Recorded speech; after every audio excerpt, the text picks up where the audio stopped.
శ్రీకాకుళం జిల్లా టెక్కలిలోని YCP MLC Duvvada Srinivas ఇంటి వద్ద శుక్రవారం అర్ధరాత్రి 12 గంటల తర్వాత ఆయన భార్య వాణి కూతురు హైందవి బైఠాయించి నిరసన తెలిపారు. శుక్రవారం రాత్రి నుంచి ఎమ్మెల్సీ ఇంటి వద్ద ఉద్రిక్త పరిస్థితులు చోటు చేసుకున్నాయి. వాణి హైందవిలకు మద్దతుగా తల్లిదండ్రులు సోదరి ఘటనా స్థలానికి చేరుకున్నారు. న్యాయం జరిగే వరకు అక్కడే ఉంటామని బైఠాయించి నిరసన చేపట్టారు.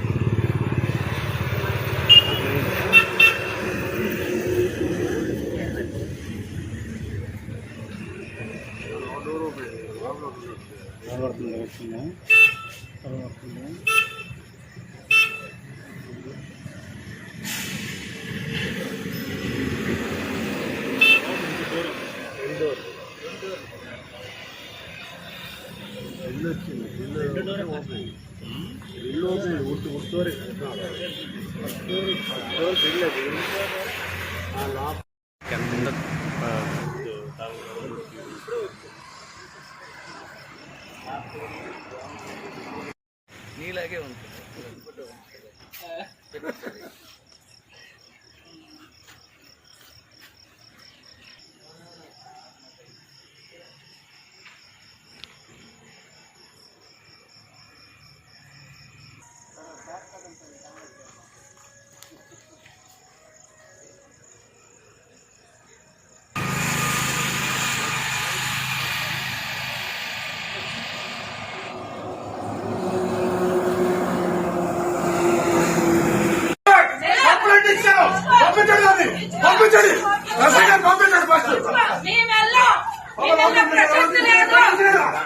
ప్రసక్తి లేదు.